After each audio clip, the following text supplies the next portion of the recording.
Guys, there's reportedly a lot of chaos and, well, violence going on in Los Angeles right now. According to reports, the Trump administration has sent 2,000 National Guard troops to Los Angeles tonight on Saturday, June 7th.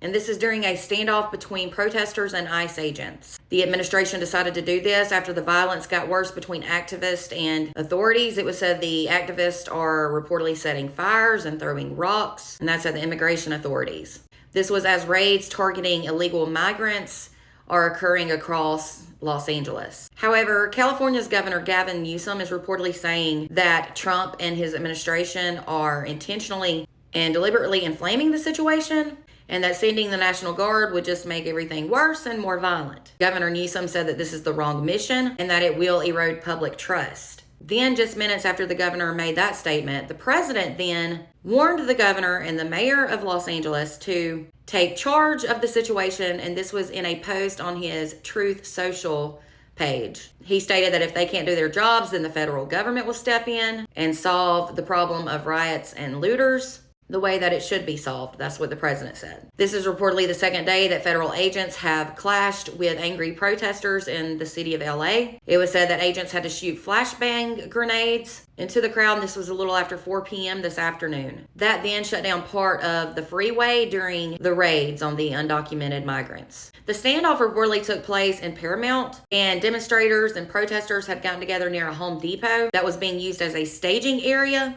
by federal migration officials. The protesters were then met by agents who were in riot gear and gas masks. They then did the flashbang grenades and tear gas into the crowds. The protesters were then warned to leave. Top Trump administration officials have reportedly vowed to prosecute anyone who interferes with the enforcement of immigration authorities. The authorities reportedly include members of the U.S. Border Patrol, the U.S. Marshals, and Homeland Security. By Saturday night, it was reported that more than a dozen people have been arrested, and they were said to have impeded agents in their ability to conduct law enforcement operations. According to reports, those who were arrested include child sex offenders, gang members, and national security threats. It was also said on Saturday night during chants for the ICE agents to get out, some protesters were waving Mexican flags, and others allegedly set a U.S. flag on fire. Cement blocks and overturned shopping carts from Home Depot reportedly are serving as roadblocks. Later on, it was said a crowd surrounded a U.S. Marshals Service bus that was exiting a nearby freeway,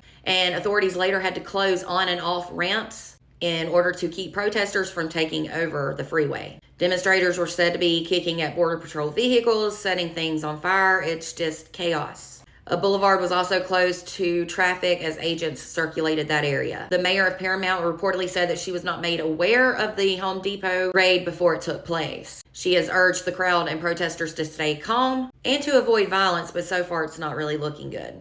Now, y'all, I don't normally talk or do topics like this, politics and touchy subjects. I just try to stay away from it. But I'm simply relaying to y'all what is going on in LA, because it is a big deal and it is scary. I fully agree with people having protests as long as they're safe and not violent. But setting things on fire and whatnot is indeed violent, and that is not okay. I hope the situation doesn't become worse. Hopefully it'll settle down soon, because I don't care who you are. Protests like this are indeed scary no matter what the protest is about.